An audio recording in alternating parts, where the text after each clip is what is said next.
Is that on? No. Yeah.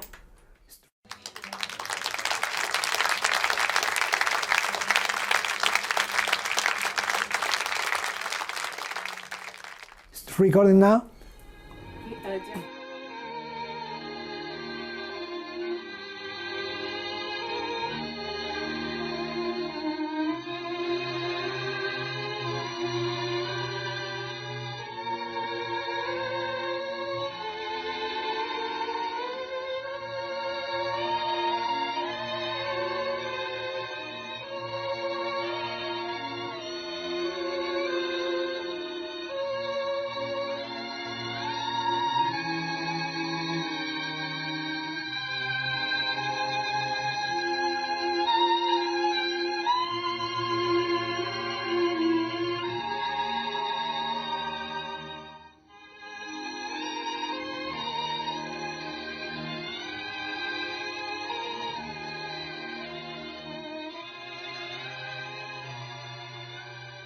I leave Chicago and I go to San Francisco for a while, and I worked at a wig shop called Violet's Wig Shop on Polk Street, owned by Violet and Danny Chu, a couple of Chinese husband and wife team.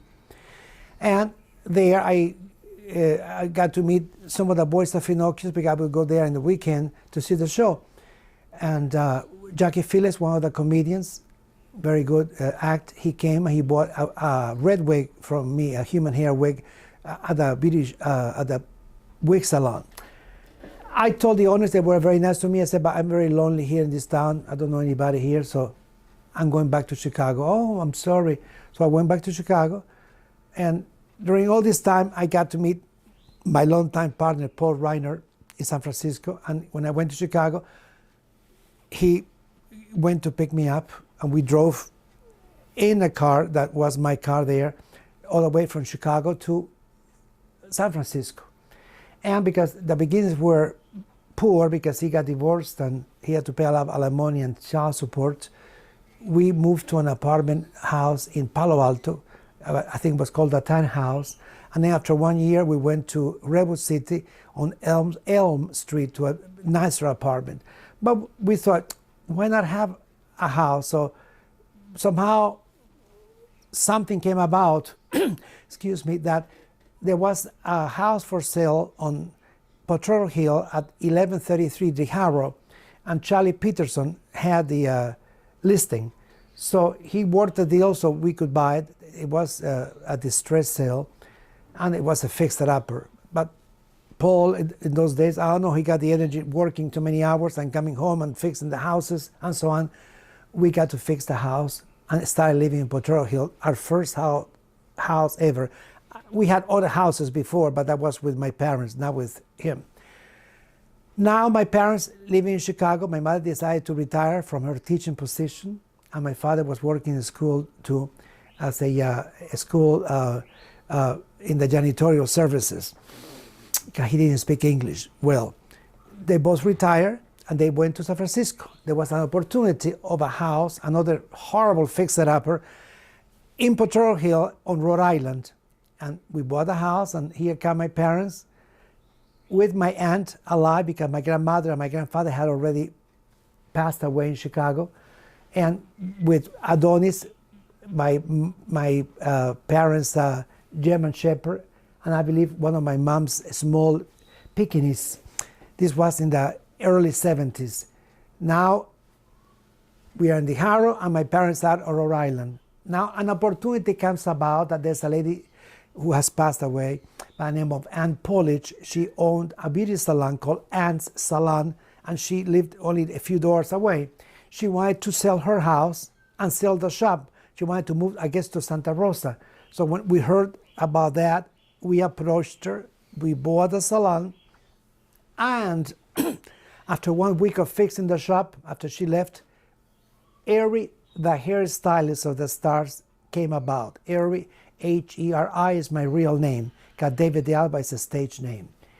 So the shop, I had all these experiences working with wigs and makeup and all the high fashion styling I learned, excuse me, during the 60s in Chicago. So I got to do fancy hairdos. A lady told my mom, who became my personal secretary, and was nice, but she did the hair okay. At least it felt clean when she did my hair. My mother said, you better do more than making these people feel clean, you better make them look glamorous. So I used hair pieces for some of these ladies and made them very glamorous and everything. So we had a lot of locals from the area, Potrero Hill, ladies and gentlemen, that came into my shop, and some of the boys from Finocchio's, when they found out, they would come and bring wigs, so I would do their wigs. I did most of the wigs for the performers at Finocchio's. Now, there comes an opportunity when I get to work at Finocchio's after an audition and coming back, I get hired to be working there steady. So I had to work at that Finocchio's 4 shows a night and the beauty salon in the daytime. How I managed to sleep a few hours, I guess when you're young, you can do things like that and not collapse, I made it. So now cameras, TV cameras came about from Chemo TV in Spanish and Channel 2 and Channel 4 because they found out that it was what they call a mama and papa store because it was the son doing the hair and the mother, that's the secretary, but because my mother had many degrees, her name was Dr. Tila Garcia, she used psychology. So a lady came that had problems, she would, well, after I did the hair, they were getting the hair dry, she would try to console them and so on. So my mother became very popular among the ladies in the shop, and also with the men too that came, some gentlemen who I cut their hair. So after these documentaries take place, I understand that there was a movie to be filmed, a pilot for a TV movie by the name of Spies, S-P-I-E-S, starring Tony Curtis. And Lorimar Productions selected my shop. But what was most interesting was that we went to eat quite often to the brasserie, I think it was called, at the Fairmont Hotel, a very fancy little restaurant to have Oscar pancakes. And a lot of times you will see the Mills brothers or some of the performers that worked at the Venetian room eating in the middle of the night. And I knew one of the hosts there. So one night, producers from the Lorimar Productions came and said to him, I guess they knew him, we have shot every beauty shop in town, and every time we send it to Hollywood, they don't like it. From the fanciest Vidal Sassoon shops to other shops. He said, well, I think you may like this shop, and then he explained about my salon at 18th and Kansas. So after they had breakfast, I guess at 3 o'clock in the morning, they went and they took photos of my shop from the outside. I guess what saved the ship was they were allowed movie stars' photos on the wall of movies that, of stars that have met me, who autographed personally their photos to me. So when they sent these photos to Hollywood, they said, this is the shop we want to use. Now I get notified that Tony is coming to shoot. On the day of the shooting, of course, he arrives, and his producer and the director and the lady co-star, I forgot her name now, and before shooting, he started talking to the ladies in the shop and to my mom, and then one of the ladies, Aida Corvair, was one of my best customers. She said, oh, I have to go to my house to bring a photo so you can autograph it. She ran to her apartment, she came back, and she said, Tony, please autograph it. It was her wedding picture. He said, are you sure you want me to? Yes, yes, please. Now, one lady that used to do her hair, Joan Garrison, who was very theatrical in her ways, this is, I will never forget. Tony Curtis says, may I use your bathroom? He goes to the bathroom, he comes out. Joan says, I have to go to a bathroom too. I was doing her hair. And when she comes out, she sits on my chair and she says, now I can tell everybody I sat in the same John that Tony Curtis sat. Now, Tony Curtis didn't expect that, so he gets close to me and he says, spanking his fanny. I didn't know my fanny was famous too. So he says, you have all these pictures of these stars. Most of them were my friends, they are dead, but I am not there. I said, no, because they gave me the pictures autographed and you don't have a picture now that you can autograph for me so I can put it up. I said, but I brought you a long-playing record of you with Jack Lemmon and Marilyn Monroe from the movie Some Like It Hot. So he autographed the record for me. And he said, let's go outside in between the scenes. So we went outside. He took my album. He directed me across the street where they used to have a, oh my goodness, a guy who owned a like an antique shop. And there are cameras, and then all kinds of people from Patrol Hill walking. I don't know who they were. So he said to me, here's my director and here's my producer. So I said to Tony, in a very theatrical way, I only talk to Mr. DeMille, Tony. I don't talk to anybody else. He said, I know you do Gloria Swanson on stage, a little bit of Norma Desmond. Why don't you do this? We have some leftover film that we can probably use for a promo later. So I did a little scene from Norma Desmond. And then he took me back to the shop. He said, I take off my hat because you work in drag at Finocchio's, because shooting in drag for Some Like It Hot was very difficult for Jack Lemmon, for myself. So I take off my hat. Now, the scene was that I was supposed to have his co-star sitting on my chair, and then he walks into the shop, she gets up, and then he pays my mother for her for my services, and they leave. It was very short. They had to do it once or twice. Then afterwards he left, and a day later, meanwhile, the photographer from Potrero Hill, I forgot his name now, he came, he took photos outside, and even the late Herb Cain wrote in his column that Tony Curtis came to film at Aries Beauty Salon. 2 or 3 days later, it was like an earthquake that hit. There were people outside my shop with cameras taking photos of the shop. There was no more filming. So now I had to transport you many years forward. When I got to see Tony Curtis before he passed away in Las Vegas, he did two retrospective interviews conducted by Norman Clark at the Flamingo Library, which I also played myself. And I got to meet him in the VIP room. By that time he had a stroke, so he was sort of in a wheelchair-like type situation. And when I came, I think I wore something like this, but I had a little angel on my lapel. I said, Tony, this is David Airby. Oh yes, from the shop. He was very, very sharp. I filmed in your shop. I said, remember the story about the lady and the John? I said, refresh my memory. So I told the stories. Oh yes, I remember now. So people were saying in the VIP room, how come this guy knows Tony and Tony's talking to him like family? Then he says to one of the ladies who works at the Flamingo Library, when Mr. de Alba does Judy, I want you to be the best seat of the house for my wife and I. That never took place because he passed away. Oh, but he says to me, thank you for dressing up for me. And anybody who has a lapel, an angel on the lapel, is okay in my book. I said, I wouldn't think of otherwise dressing up, but dressing up in front of a famous star like you. I am not the nowadays crowd that comes in t-shirts and floppy shoes. I pay respect to you or anybody in the business. So this was many years later. Now, going back to Potrero Hill, when I got to meet, to work at Finocchio's, of course, many interesting things happened. Like one day, my mother says at the beauty salon, Ari, that's my real name, Mrs. Finocchio called, she wants to come to the shop. She wants to come to the shop. Why? So this was after my long run at Finocchio's. So Mr. Finocchio came with Mr. Finocchio, and there comes a black limousine, big car like a Cadillac. And Joe Finocchio comes up with his Italian accent, and Eve behind him. He says to every lady, hello, I am a Joe Finocchio. If you ever come to my club, Finocchio Club, you tell me you are David de Alba as a customer, you come in free, and you can bring somebody with you. He's talking to the ladies there, and Eve Finocchio comes, very Joan Crawford-like. She says, David, keep doing what you're doing. I was doing somebody's hair.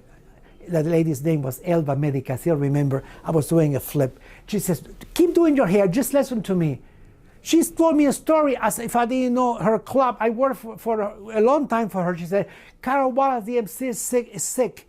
So you have to fill in for me as the MC maybe for 2 or 3 weeks. Remember, the lights are here and the sound. I knew that already. And Joe Finocchio said, listen, boy, because you're helping us, we are on a bind. Instead of parking far away, what you always do, you can park next door to us, and we pay for the parking lot. Well, I couldn't afford to pay the parking lot because they charge by the hour, so that was only for the tourists. So I parked there, and there I was emceeing the show for the first time because I was hired before as a singer. And one of the waitresses, Jeannie, who was married to René de Carlo, the international dancing star from Mexico, said to me, oh, David, Mr. Finocchio was bragging how wonderful that you came to help, because he says without the MC, the show cannot go on, because the MC is the one who introduces the act.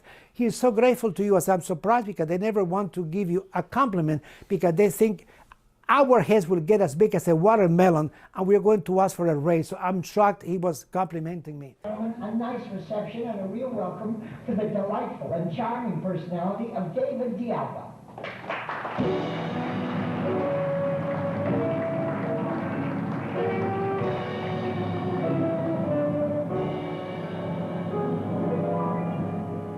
Just once in a lifetime,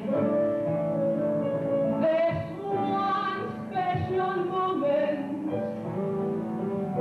one wonderful moment when fate takes your hand.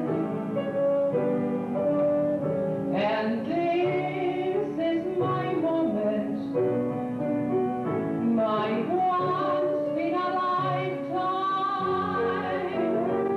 when I can explore a new and exciting life. For once in my lifetime, I feel like a giant. I soar like an eagle, as though I had wings. For this is my moment, my destiny calls me, and though it may be just once in a lifetime, I'm better to great things. Just once in a lifetime, I feel like a giant. I soar like an eagle, as though I have wings. And no one knows better than I myself. I'm by myself alone.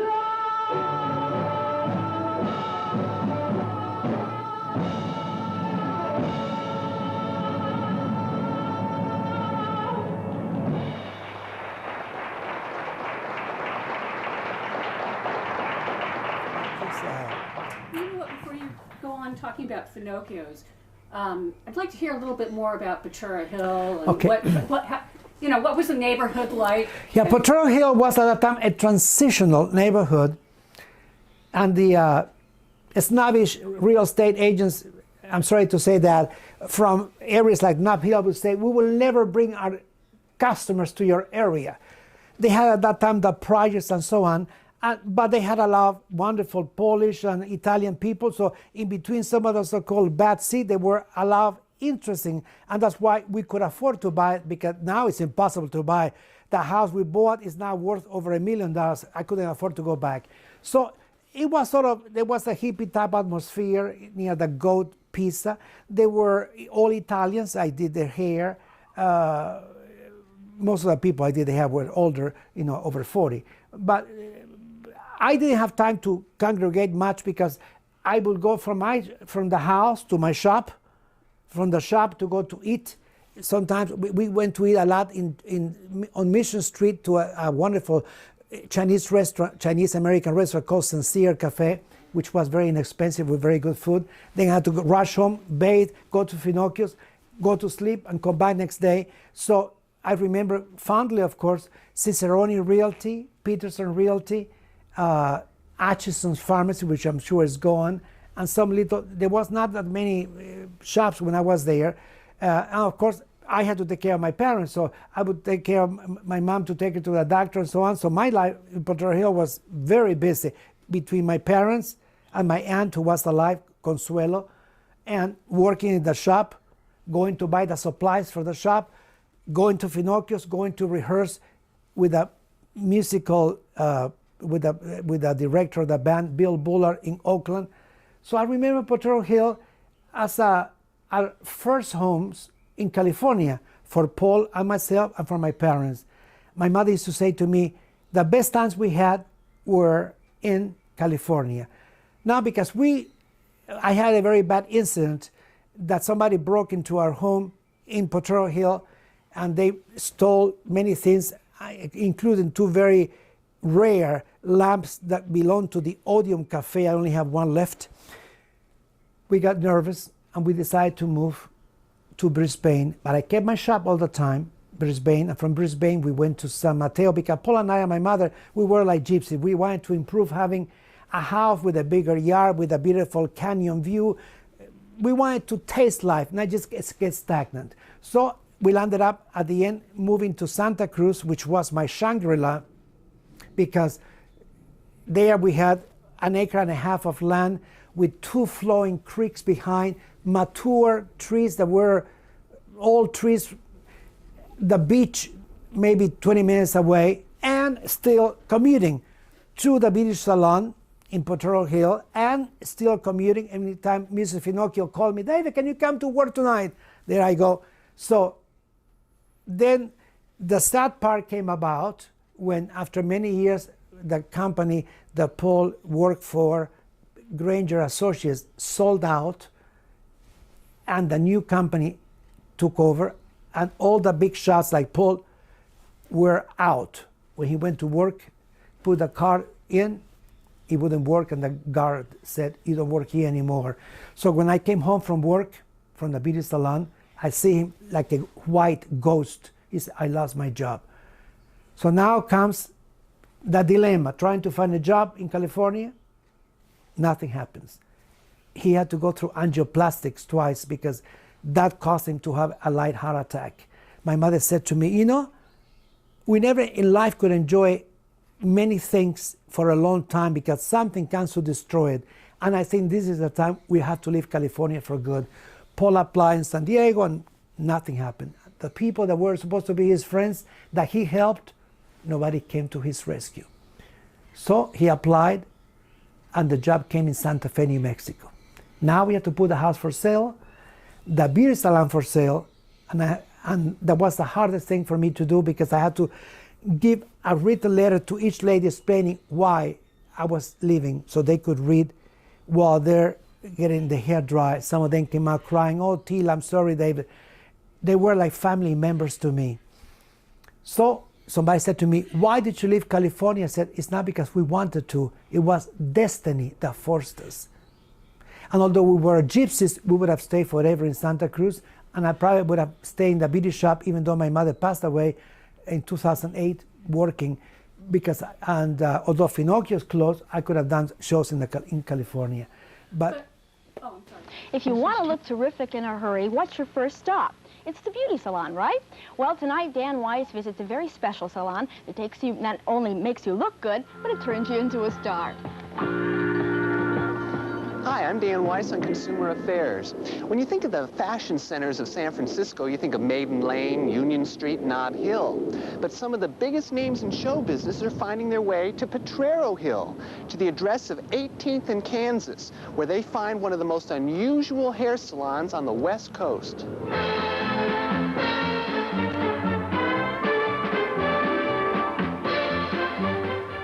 Ari, the hairstylist, alias Ari Garcia, is in love with old Hollywood, and it shows in his salon. It's a living monument to the old stars and to one star in particular. His shop is the San Francisco chapter of the London-based Judy Garland fan club, and Ari's customers are as much in love with the stars as he is. In fact, the reason they come to him is to, in their own way, look like the stars they worship. I'll tell the truth, I was chestnut brown with gray streaks. And I just, first I tried sherry colored, like Susan Hayward, you know, this beautiful soft sherry. And I wore that for a few months. And then I just decided I wanted to be a blonde. And now I'm wearing a Marilyn Monroe hairdo. This is a Gene Simmons haircut. Of course, Gene Simmons has worn different hairdos, but this is one of the more popular she has worn, which is very cute and short for the summertime especially, and somebody who's got a very busy cooking schedule like you do. That way you won't get molested at your work. But Hollywood stars are more than a fantasy to Airey. Some of the biggest names in show business have graced his shop and used his talents, preferring his quaint Potrero Hill shop to the pretentiousness of some of the larger salons. But whether you're an actual star or only dream about it, you're treated as well. In fact, Airey will even play the records or even show the movies of your favorite stars. But there's no doubt that Judy Garland reigns over the store. Airey knew her, did her hair, and now owns some of her priceless personal belongings. And it's Judy's philosophy that runs the salon. Forget your troubles, come on, get happy. You better chase all your cares away. Shout hallelujah, come on, get happy. Get ready for the judgment day. It's no secret that Airey would love to hit the stage himself someday. And if you twist his arm, and you don't have to twist it very hard, he'll put on a show for some of his most adoring fans. What a happy future lies ahead. Thank you, Bluebird. Happy, happy Bluebird, Mr. Bluebird. Hello.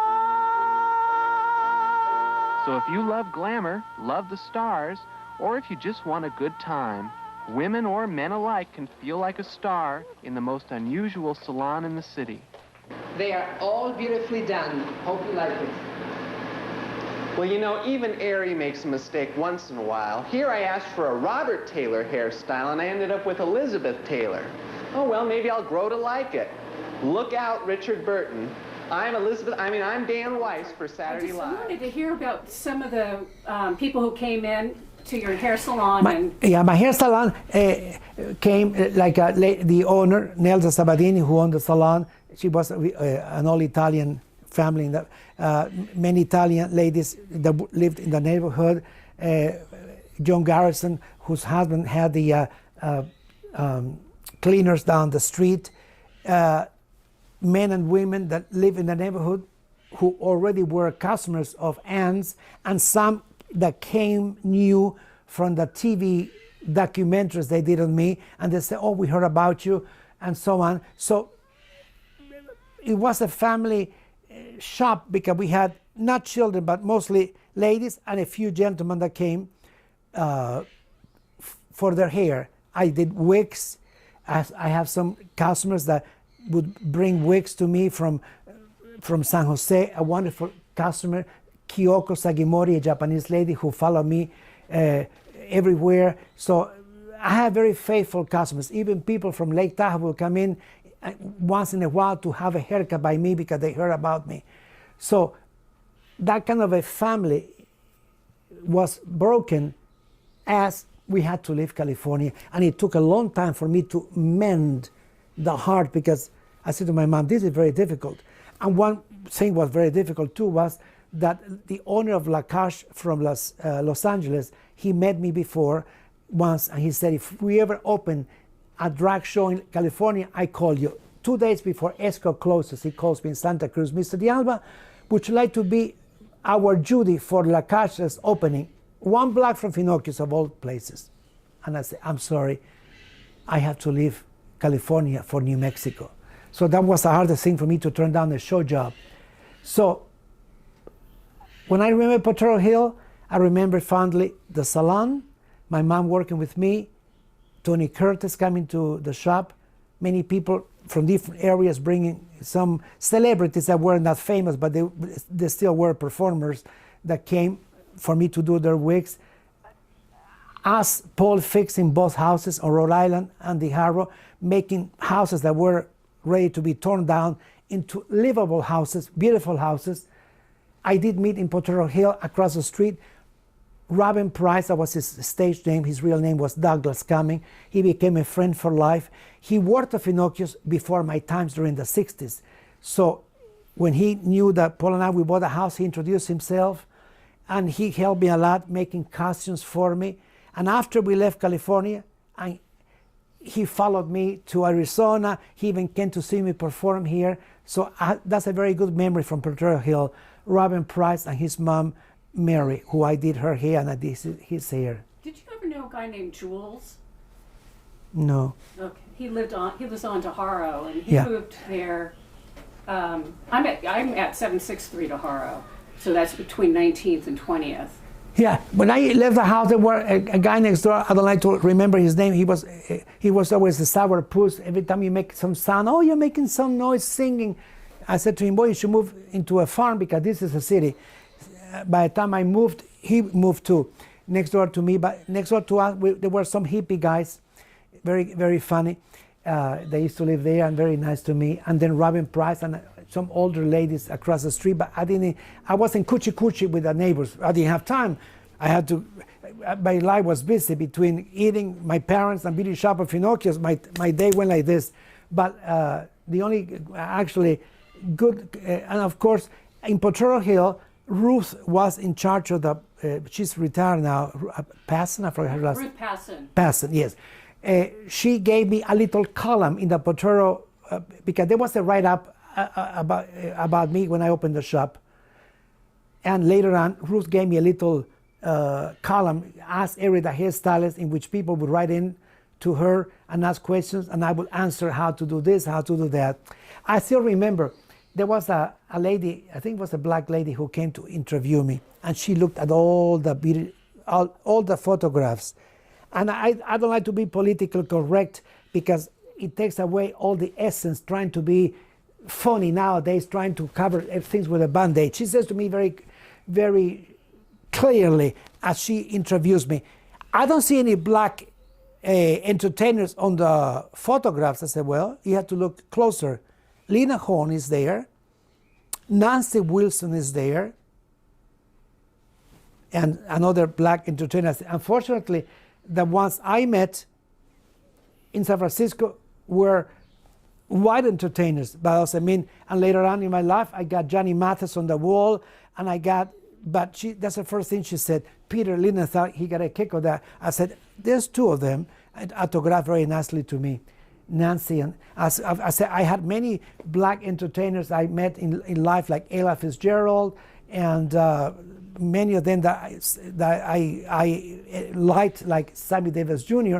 I said, but I don't control the photos that are given to me by people who come to see me at Finocchio's. Oh, okay. But I thought it was funny for her to say that to me all of a sudden. But anyway, those are memory. So was it? I'm just curious. So there was kind of a hippie. The hippies were coming in. You had either some hippies left over, the older Italian ladies that were in their 60s that were there forever, a few Polish ladies I did, then a mixture. I didn't hang around enough to go to a nightclub. I don't think it was a nightclub at that time, but from what I gathered from the people coming to my salon, they were, like I said, a mixture of Slavic people, Polish people, Italians. I love Italians. And most of them were straight people that came to my shop. I had very few gay men that came for haircuts, but mostly straight ladies and gentlemen. So it's a mixture of things. And of course, some of the entertainers from Finocchio who brought the wigs to me, and I did their wigs. And when one of them, Lucian, who used to do Sophie Tucker, he will go on the stage and says, this creation was by David de Alba, who did my hair. So I used to get my name announced all the time at Finocchio's. But this is mostly what I remember about Potrero Hill. Of course, the thing that bothers me is how time changes. When the earthquake happened and prices went, instead of down, berserk, going higher and higher. When we tried to sell in Potrero Hill, it was a nightmare with open houses and open houses in the 80s. It was almost impossible to sell. Finally, the buyers came. But then when the earthquake happened and one of our agents called us, a lovely Japanese lady, Mio Canla. She said to my mother and I, "Can you imagine, Mr. Garcia, when we had to do open houses for you and your sons? Now you put a house for sale in Potrero Hill and you get sometimes 5 offers within less than 3 days, and they are fighting for it. No more open houses." My mother said to her, "It doesn't surprise me, Mio, because everything we did in life, it took a lot of hard job, and we had to perspire a lot to get. We never got anything easy in a gold platter like some people. We had to get it. Sometimes it took so much effort to get it that I said to my mom, by the time we get the finished product, I am so exhausted, I cannot enjoy it because I'm just dead beat. It's much easier if something came in an easier way, and now with such, and that's a persecution from Cuba. So when I start telling you in my flashbacks about my Cuban beginnings, then you'll understand how things came about.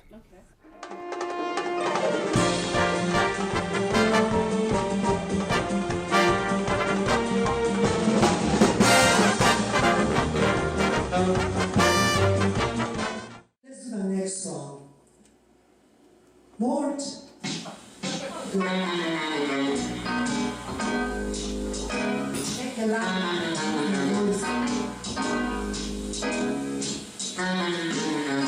Every day, just go along until sundown. Here's the rundown. Once in a lifetime, take each day and gather up those facilities. Each minute, every day that comes once in a lifetime. Say no now, tomorrow is waiting in the wings. Who knows what it brings? What the future brings, the present swings from day to day. In Brooklyn or China, across the bay, only once comes this particular sky. Only once this precious hours will fly. Only once in a lifetime, today comes by, so live, live, live. Come on and live today.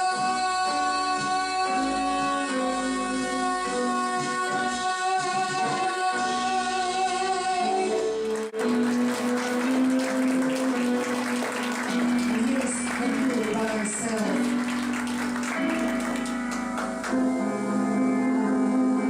I'll go my way by myself.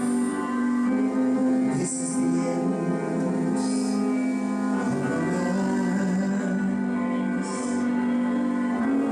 I'll go my way by myself. Love you someday, a dance. I'll have to apply myself and teach my heart how to sing.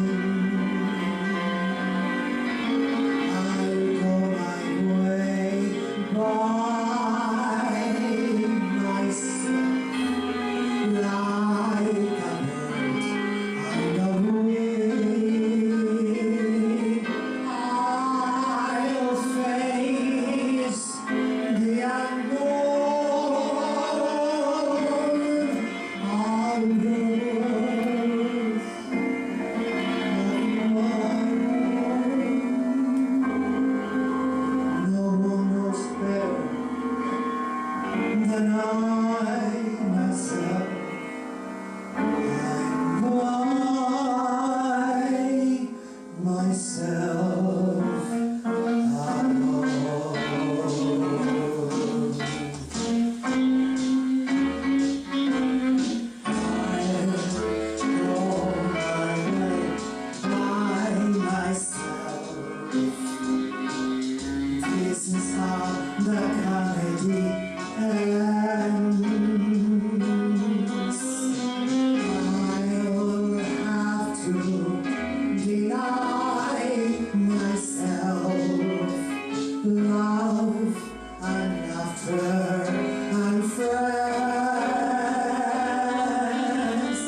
myself.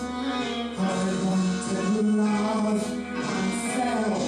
Now I say, what the hell? All of those dark days are gone. 'Cause it's gone all alone by myself from now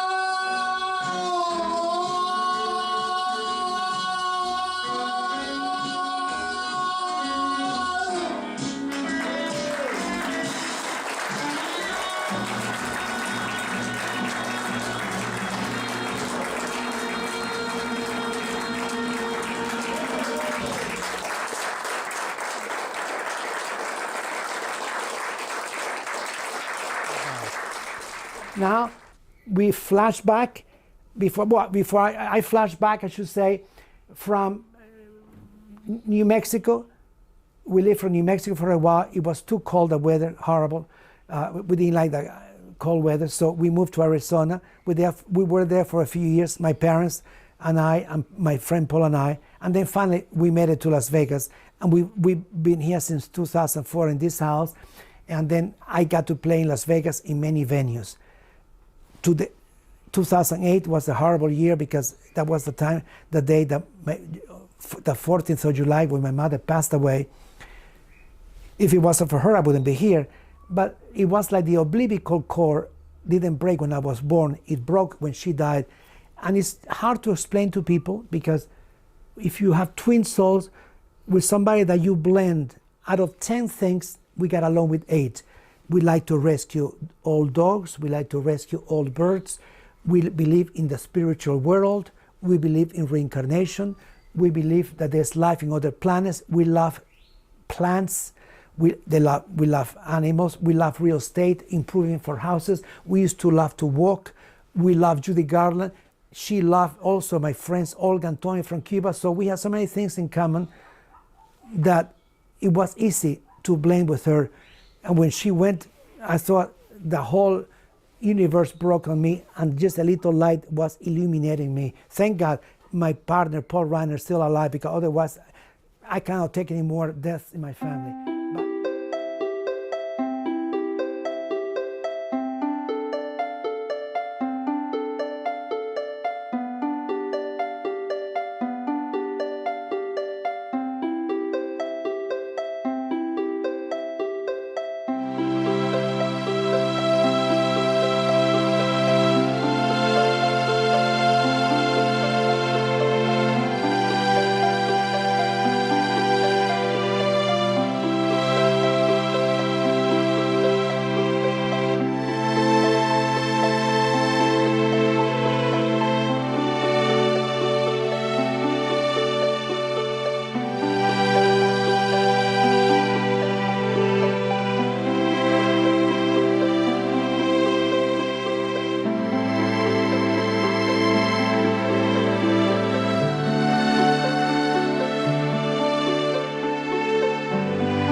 But now going to flashbacks to Cuba.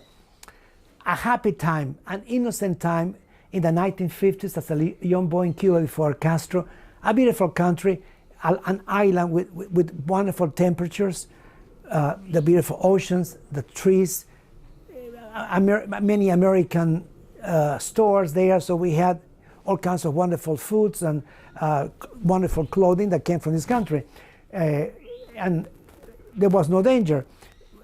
My father worked for the railroads, fixing trains, and my grandfather was a train driver. We live in Camagüey, Cuba. If you look at Cuba on Google, you will see that Camagüey is this way and Oriente is this way. That's the end of Cuba. It looks like a crocodile, the shape.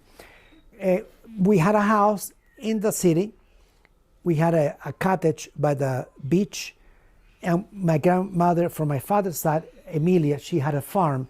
So I got to see the best of three worlds because my mother taught in grammar school. She was a teacher and a principal, and she also worked for the government, Cuban government teaching school in the afternoon. She used to take buses, although we had a Bel Air at that time, but my mother took buses to go to school. So once a year, we would ride for free in the train because of my grandfather and my father working for the railroad, and we would go to Havana, and that's why I got to meet the famous Olga Chorens and her husband Tony Alvarez. Olga is a Cuban singer, very famous, who I came to impersonate later on in my life in my own act called Boy Chick. So we would go to the CMQ TV to see her perform, and to a radio station called Radio Progreso, which means Progress Radio, and I got to meet them. Now, going once a week to the beach house, once a week to my grandmother's farm, it was fun for a little child in Cuba. But then, when the fun ended, when in 1959, Castro and all his bearded man came over, and he took over, and he said, "This country belongs to me. I'm a socialist." But my mother said to my father, "This man is bad news. He's not a socialist. He's going to be a communist. We have to let our son leave this country." "Why? Everything is going to be okay." "No, it's not going to be okay." She was right. Not even 4 or 5 months later, he froze everybody's bank's accounts. If you own a car that belonged to the government, your house that you pay for, our house was paid for, belonged to the government, and everything was like, it's hard to explain. Everything collapsed. So my mother was lucky enough that before this took place, the very little money they had left in Cuba, before they froze most of them, she took it to this country in Miami, and she sent me to 2 boarding schools. I was never separated from my family, so, and I didn't know English, so I had a nervous breakdown, so I had to go to a special school called Brewster Hall, which I don't think exists anymore, in Bradenton, Florida, which they had kids who had problems. And thank God they cured me from this breakdown. All they did, no medicine, was to play archery, swimming, and all kinds of activities. Then from there, I went the first year of high school to a very elegant finishing school called Graham Eckes in Palm Springs. They even taught us to dress in tuxedos and gowns and learn how to serve properly dinner in the weekends. Very elegant food. I got to eat my first baked Alaska there, and they even had the ocean on one side and a lake for sailing purposes. Now the money ran out completely. My mother and my father had to come to this country. And those days there was no welfare. But as I told Peter Linenthal, they were not refugees. They came with a visa because the American ambassador was still in Cuba. We came with a student visa, and my parents came with a residence visa. They had nobody here. There was no welfare. My mother and my father, my mother, who has several degrees, she had to work for $1 an hour, washing dishes in a company in Chicago that made baked apples. My father was doing busboy jobs at a place called the Palmer House in Chicago. Was very bad at beginnings. They had a little apartment. We couldn't bring anything from our house, no jewelry, no records, anything. So my mother couldn't afford for me to get to Chicago yet. So somehow some connections were made with the governor or somebody in Washington, D.C., and they got me a scholarship, of all things, to a military school. Well, Greenbrier Military School in Lewisburg, West Virginia. I told the media, I headed to see rifles. It reminded me of Cuba and Castro. I wasn't the rifle type. And the school didn't make me butch. The only thing I learned from the school was the discipline that carried me to the rest of my life. So after having the scholarship there, finally I married to Chicago. At my parents, they moved from one apartment to another, until they could afford to have a better house. I finished my high school years in Chicago at Senn High School, SENN, a very well-known school there. My mother finally got on her feet. She found out that at Mandelain College, which was a Catholic school, there was an opening because one of the nuns had to go to a sabbatical leave in Europe. They told her, you have a job, I think it was for 2 or 3 years the most, because when she comes back, you're out of a job. Now she got her foot at Mandelain. Now she's taking courses in Loyola University. While that's taking place, she brought my grandmother, my grandfather, and my aunt from Cuba, who came from Mexico. She's trying to manipulate taking care of the house, working in school. Now she says, I'll be out of a job in about soon. So we found out there was a Jewish high school, Niles West in Skokie, Illinois. So I took her there, went to the principal, and I was 18, I guess. So when he sees a teenager helping his mother, I said, can you help my mother? She's got all these degrees behind, and she worked at Mandelain College. He said, well, we have an opening in the Spanish department. If you conform to our rules, Mr. Garcia, because this is not Cuba, and the teaching is done differently in this country because we have to please the parents. That's the first thing he said to her, you have the job. So she had that job, and then she was able to get a job for my father in another school doing a janitorial job, so he didn't have to be a busboy anymore. So they stayed in Chicago. My grandmother passed away. From my mother's side, Maria, who was very nice to me, and my grandfather, so it was only my mother, my father, and my aunt Consuelo left. So that's the time she decided, well, maybe we can retire early. And when they retired from Chicago, they came to San Francisco, and that's when they joined us when she bought a house in Rhode Island. So that was my flashback from Cuba, how we came and how in between all of this in Chicago, I don't like to bore people with names like, and at the award shows that these actors talking names, and names is very boring. But there's some people I have to mention. Dorothy Albright was a lady that when I was a young hairdresser in Chicago, I got to meet her. She would bring lunches to me. She was a wonderful cook. I did her hair. She would take me with her boyfriend, because she knew I was not rich, to see nightclubs. Thanks to her, I got to see, before she died, the famous stripper. Oh my goodness, it may have to pass when I get her name. The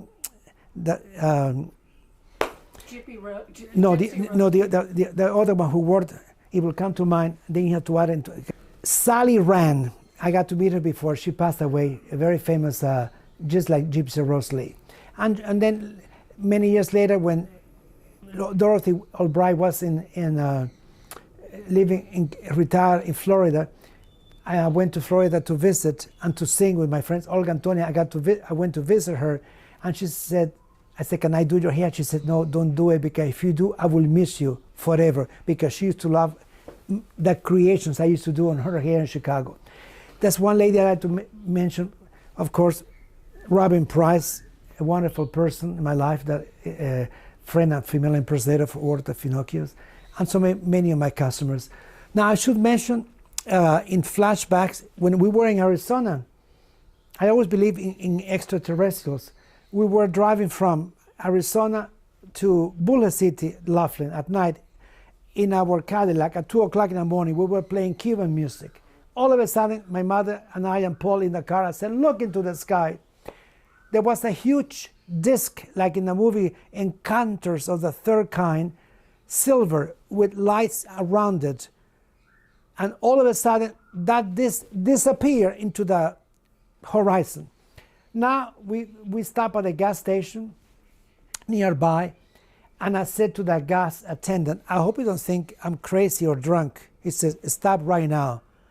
You saw a UFO? I said, yes. He said, we see them all the time, but when we call the TV stations, they think we are quacks. I said, no, you're not a quack, I saw it.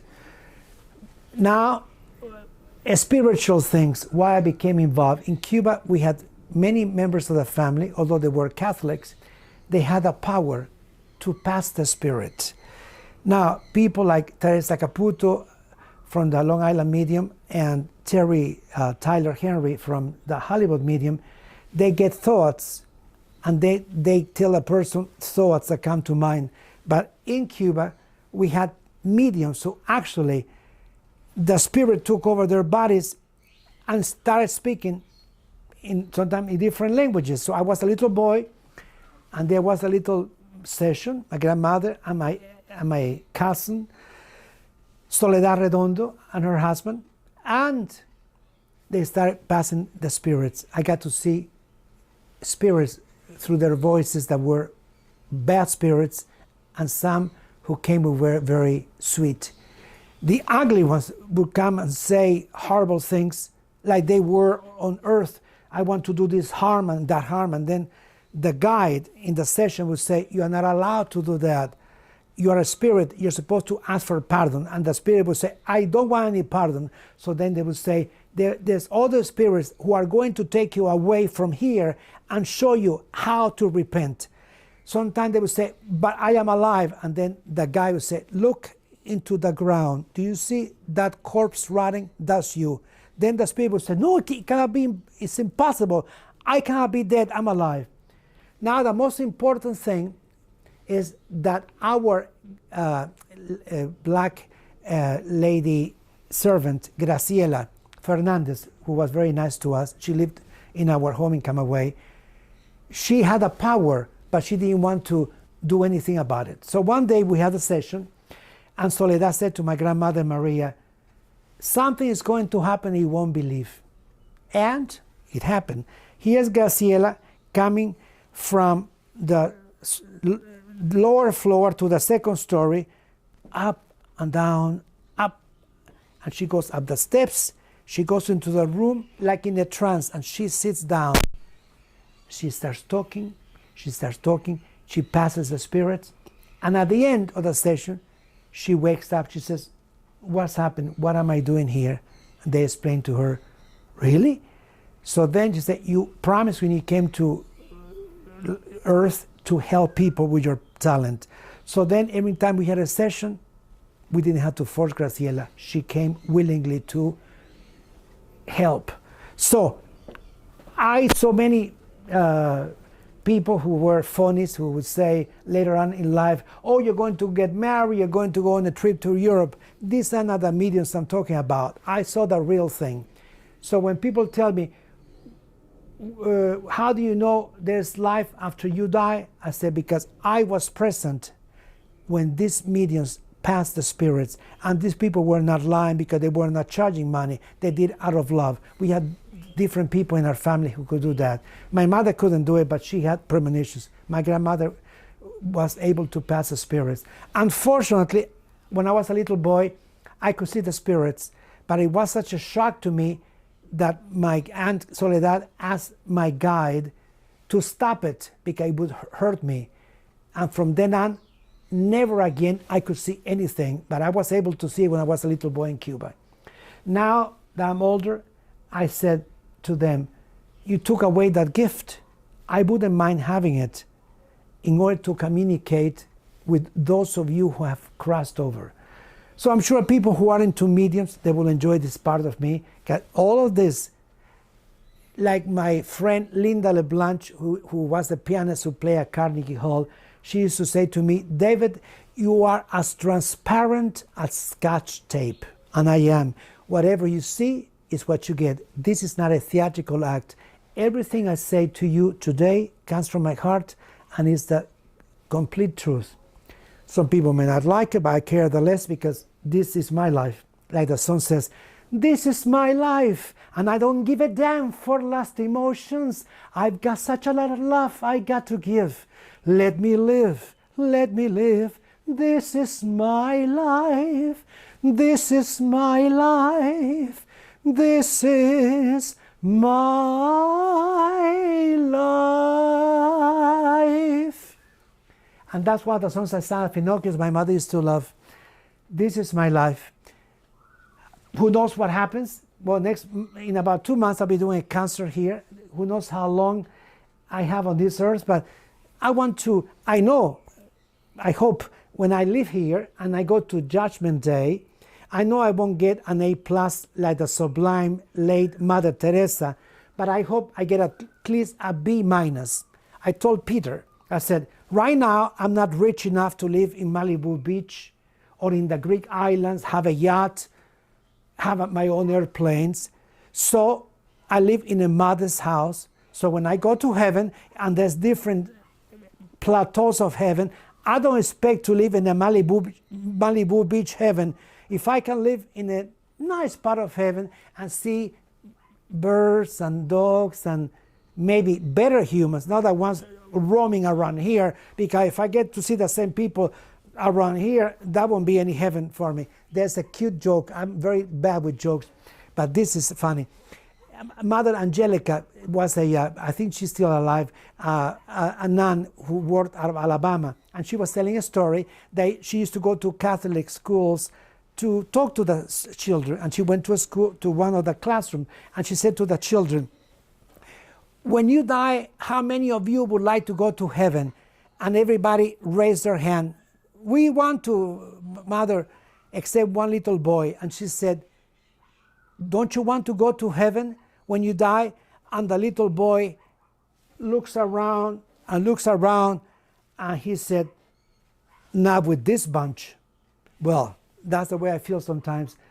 It would be nice to meet people from other worlds who are more intelligent than we are, so I can learn from them, at least travel to Mars and different planets and see things that we don't see here.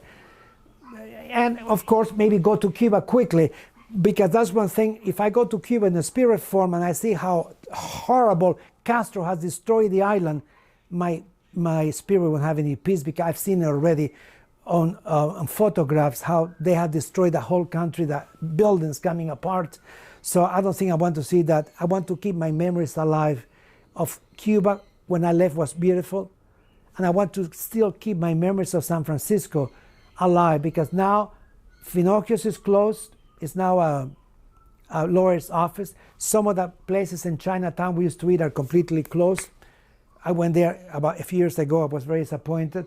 Mission Street, which was the Latin area, is mixed with all kinds of people. This is not a Latin area anymore. Some of the places on Polk Street are gone. So I went to a broken dream. I told Peter Linenthal, the tour buses in San Francisco, the Great Line tours, used to say, whenever you come to San Francisco to the tourists, make sure you see two things: the Golden Gate Bridge and the boys at Finocchio's. Well, the boys at Finocchio's are gone, so all you have left is the Golden Gate Bridge from that old motto. But like Peter says, you keep the boys at Finocchio glowing, because every time I do a show, I bring them to life. And special Carol Wallace, the MC, who gave me the introduction at Finocchio's. Ladies and gentlemen, let's bring to the stage the warm and charming personality of David de Alba. Every time I think of that, I say, Carol, thank you, because he was a very elegant entertainer. He looked like a very elegant Jewish lady going to the opera house in the 60s, beautifully dressed with a French twist, and a very nice person who became a friend of mine. So I have a lot of sweet memories from some of those. The only two leftover entertainers are Laverne Cummings, who is retired. He's in his 80s, who lives in Las Vegas, and the international dancing star René De Carlo in Mexico City, who I hear once in a while by phone. But the cast I work with, everybody has passed on. Maybe from the Yvettes, which was the chorus line, they may have one or two alive, but as far as the main acts, all of them are gone. Well, those are the songs we used to sing in Cuba before Castro took over and destroyed everything. This song is what I like to do for you before I do Liza. I dedicate this to you, Reverend Cummings, with all my heart. Funny how a lonely day can make a person say, what good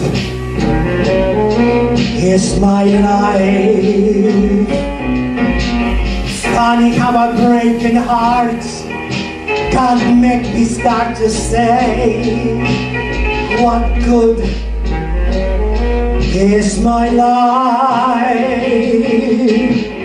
Funny how I often seem to think I'll never find a dream in my life. Till I look around and see this great big world is part of me and my life. This is my life. Today, tomorrow, love will come and find me. For this is the way I was born to be. This is me. This is me. This is me. And this is my life. And I don't give a damn for lost emotions. I've such a lot of love I got to give. Let me live. Let me live. Let me live.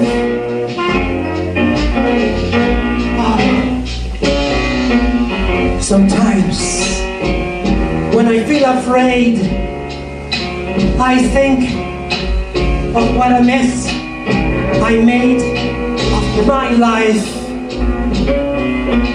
crying over my mistakes, forgetting all the breaks I had in my life.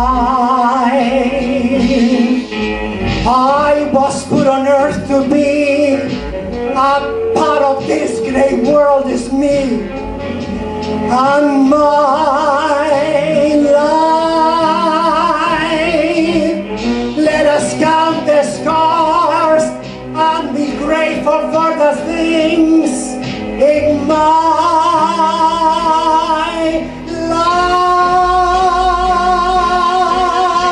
life. This is my life. Today, tomorrow, love will come and find me. For this is the way I was born to be. This is me. This is me. And this is my life. And I don't give a damn for lost emotions. I've such a lot of love I got to give.